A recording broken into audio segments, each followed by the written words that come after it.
Hello everyone, this feels a little bit weird reintroducing myself right now. I'm kind of nervous on camera because I haven't done it in a while apart from my dodgy Snapchats. Anyway, the reason why I wanted to do this video today is because I wanted to write a blog post about it, but it is something I'm passionate about, and I think whenever you're really passionate about something, it is quite hard to kind of take all the information and put it in one blog post. So here we are in my room. I am making this really quickly. I don't know if it's going to be edited. I don't know what way we're going to do that, but I will deal with that after. I'm drinking a random smoothie in my mug here because I don't have any glasses in my house as well, so if you see me sip this is what I'm sipping. Anyway, today's video, heck, I don't even know what the title's called at the moment. I'll worry about that later. But it is about my eating habits, about where I'm going with it, my struggles, and I guess kind of just a little bit of a background because it's something that's so big I don't really know how I would put it in a blog post, if that makes any sense at all. So anyway, a little bit about my background first. You guys know, if you follow me on my blog or Instagram or anything, that I'm coeliac. This has been ongoing for, medically diagnosed, I don't know, maybe for like the last I've been going out with Peter now that's my boyfriend, for almost 4 years now. So I'm going to hazard a guess and say it's coming up to the 3-year anniversary of no gluten. And yeah, so we'll go with 3 years or so. Anyway, prior to that, a little bit of history. Forgive me, by the way, if I'm looking at the thing over here, which is showing me if I'm smiling or not or what I'm doing. Anyway, back to the story. Before I realised that I was celiac, I'll tell you a little bit about my diet. I basically was a huge glutton. In every Oxford Dictionary meaning way of that word. I was so greedy. I was probably I would say about 2 stone heavier than what I am now. Gosh, a huge sweet tooth, I still do, but yeah, I was very much a buy an entire tub of Nutella and pretty much just eat it all in one sitting kind of girl. I love pizza, I love cheese, I love potatoes, I love pizza, cheese and potatoes together. I could probably eat more of my brothers, which is kind of weird and worrying when you think about it. I just love food, and I guess that was my excuse. I was like, but I love food so much, and that's okay. And weirdly looking back, no one ever pulled me up on it. No one was ever like, Sarah Louise, you're eating a lot of bad food here, which is quite weird when you think about it, that that's culturally acceptable. So that's the background story. Anyway, prior to being diagnosed celiac, I started over the months and obviously a year beforehand or whatever to slowly more and more becoming blah blah blah. I slowly started to feel more nauseous. This grew and grew along with stomach pains, indigestion, heartburn, which is really weird for someone in their early 20s, and I was like, what on earth is going on with me here? I literally swore by ginger beer and ginger tea and and obviously huge big bottles of Gaviscon as well, which helped a lot.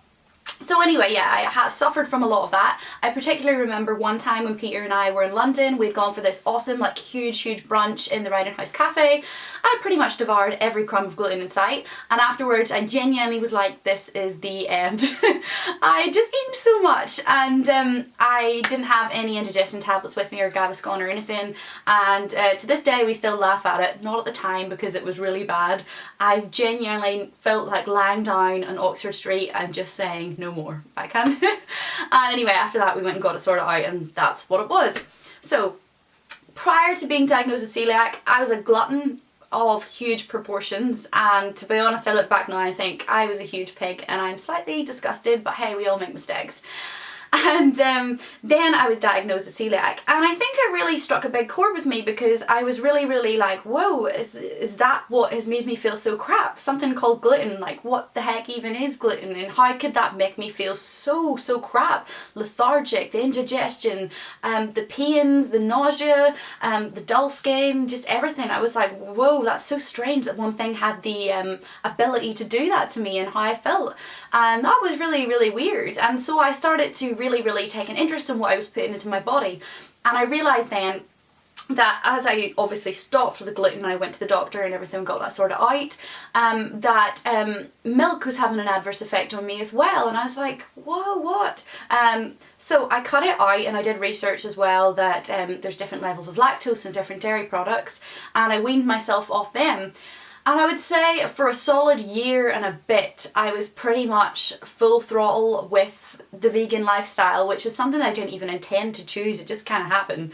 I was about to say I didn't choose the vegan life. It chose me.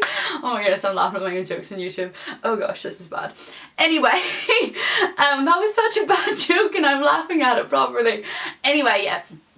So after that then, yeah, I cut out all the dairy and I then decided, okay, no more refined sugar, and I really took a huge interest in Deliciously Ella. Really took off at this stage, and I just loved all of her recipes. I literally bought her cookbook and was like quite literally working my way through it. I can confess it's a very good cookbook, and yeah, that was brilliant, and I was running loads, exercising loads, my skin looked fantastic.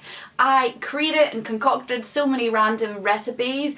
I learned what worked for me, what I needed more of. I did research into different nutrients, and I was just so interested in something that is so natural but is so overlooked in our society.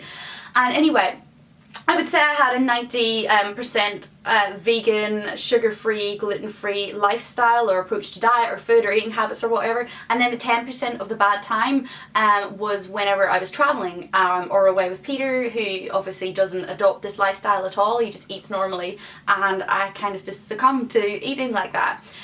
And also, can I just say as well, in the past I have never been a huge meat person, so not eating meat is something that I can easily do, vegan or no vegan or whatever. Just meat is not something that I'm like, oh gosh, I would just love a big steak right now or some chicken. It actually just doesn't interest me at all.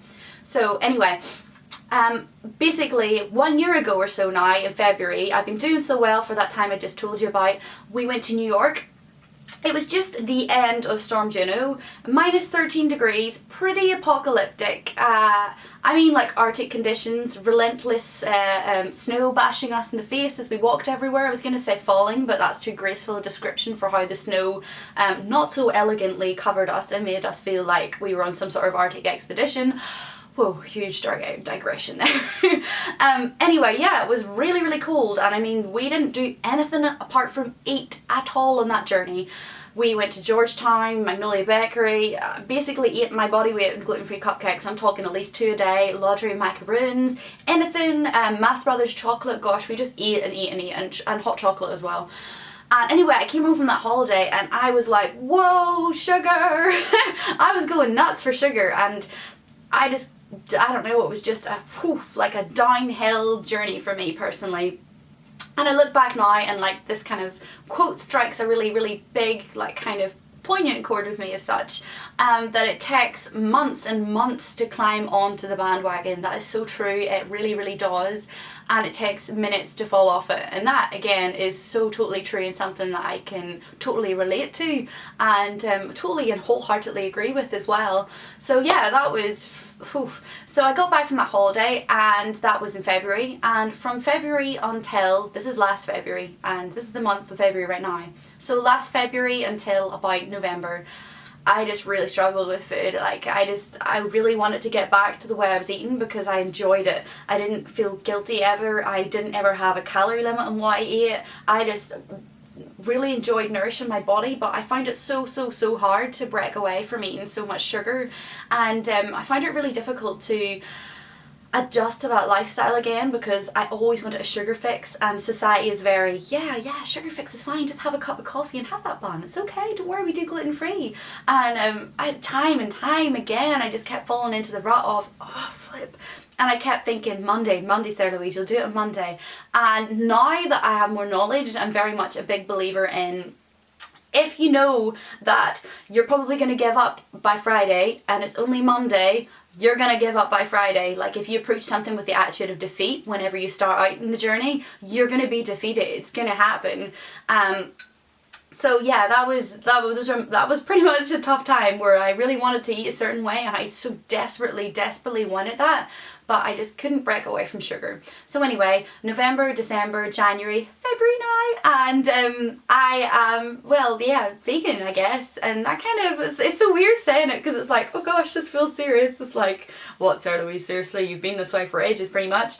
But gosh, I really need to stop talking to myself in the third person as well. Please tell me not to. Anyway, yeah, so I am immensely interested in what I put into my body. Maybe that's weird, maybe that's abnormal, and I know there are going to be loads of people that are watching this that are like, seriously girl, just eat some food and stop questioning what you're putting in your body. But my argument is that as a society we are so dependent on, I don't know, we're so dependent on painkillers and medication and, you know, knowledge that's been passed on to us from, I don't know, dodgy sources of information. For example, I'm from Northern Ireland, and in Northern Ireland, if you don't eat meat, you're not getting enough protein. If you don't eat dairy, oh dear forbid, your bones, the calcium, you've had it. And also, if you don't eat enough, let's say potatoes, gosh, you're never going to be full. You need that fibre. And it's almost as if people have forgotten that there are so many other types of food out there that are nutrient rich in protein or fibre or all of this calcium and all those other things. And yeah, that's something that I'm really passionate about now, and it really interests me. I'm enjoying looking into it. I bought a couple of books as well that I want to look into further. And also, you might be watching this and you might be like, I don't give a crap about this, just go eat a cheeseburger. That's okay. Like, honestly, I am not sitting here chastising anyone being like, you need to eat like me, because you don't. I'm a huge believer that in your own life, like, you have the ability to make the decisions that you need to make for yourself that no one else can make. If you want to eat a certain way, you're gonna eat a certain way. Like, that's okay. Like, you know, my family, my boyfriend, they don't eat like me, but that's okay. Like, you know, everybody, as I said, can make their own decisions, and everybody equally can do what they want with themselves in that respect. I just feel really passionate about sharing this journey because I know that there are friends that I have and other girls I speak to that are on the same boat and have adopted this lifestyle and are really struggling to get back onto it because they've been hooked on sugar. And I do genuinely believe that sugar is dangerous. It is for me, like, personally. I know a lot of you might say that you don't have any self-control or you just don't have the ability to say no. That probably was an element of it, but also I genuinely wholeheartedly believe that sugar is addictive. There are studies on that. You can go and look that up and read more about it. And if you're someone that doesn't struggle with that, then that's good, and I seriously applaud you, and that's good for you. That sounds weird, but I didn't mean it in that way. Anyway, a couple of books I bought, I will link them below. Feels weird saying that because I haven't said that in a long time. But one is the China Study. Why am I saying one with my thumb? One is the China Study, and two is, no, definitely not that book. This book, which arrived today and I spoke about on my Snapchat, which is Sarah Louise Boyd. I'll also link that below. This is a huge book. You can see, like, my face versus the book. It's a big book. And it's called How Not to Die. There's also a huge hair of mine on it, which is really not very nice. Nope, not working. Yeah. I will link this below on Amazon, so I do not have to sit here and read the incredibly long synopsis, which is only well, gives you an idea of what the book's going to be like. But I love stuff like this. It just interests me so much. Anyway, long story short, I just want to sit here and say that if you're struggling from sugar, you know, speak to me. Let's chat about it. I love chatting about stuff like this. It's fun. You can do it. I can do it. It takes a long time. Just keep going. Honestly, the worst thing that you can do is to adopt the idea of the fact that you're going to start on Monday, because that never happens. And if you know you're going to give up by Friday, it doesn't happen. Yeah, so that basically kind of brings this video to an end. This is very impromptu. I did not plan this video at all. I was kind of just downstairs after Snapchat and being like, I would really like to do a video on this as opposed to a blog post. And I ran upstairs with my mug of smoothie, and I have made it, and here I am. So anyway, what I wanted to say was I'm very passionate about this, and because I let you guys into a lot of my life and my thoughts and my feelings and my journey of kind of finding myself and adopting a really positive, happy, empowering lifestyle, I just felt it was really important for me to tell you where I'm coming from with food, and to tell you where I'm coming from with what I eat, what I choose to eat, and what I don't want to eat, so that whenever I potentially in the future upload recipes and things like that, that you're not like, where has this come from? Or whenever you stop seeing the cute, like, nice photographs of laundry macaroons on my Instagram feed. Where do they go? You know, it's just basically so it kind of fills the void and gives the information. And also I feel when you're kind of writing a blog, you want to share all about yourself, who you are, what you do, what you think. And for me, this is a big part of my personality, obviously, along with like adopting a really positive lifestyle and self-belief as well. That's something that I'm also really, really passionate about. And obviously style and beauty and things like that are also really big for me as well. And yeah, so that's why I'm telling you all this. And I just want to thank you so much for watching it, because I didn't plan on doing this video. I don't know how it's going to be received, but it's really nice to be back on screen again, as opposed to the dodgy shadows of Snapchat or behind a keyboard.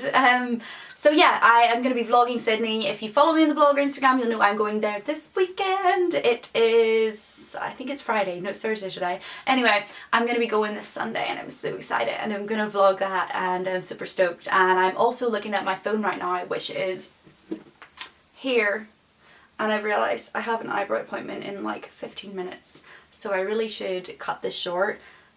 Finish this off, which tastes amazing, by the way. Also highly recommend organic beetroot juice as well. So good.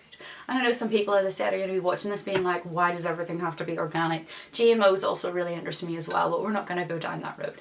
Anyway, if you want to follow me on Snapchat, you can. It's Sarah Louise Boyd. I will link that below if you want to know how the spelling or whatever. Instagram, I'm the Small Town Girl, and if you want to find my blog, I am www.thesmalltowngirl.com. So yeah, thank you very much for watching.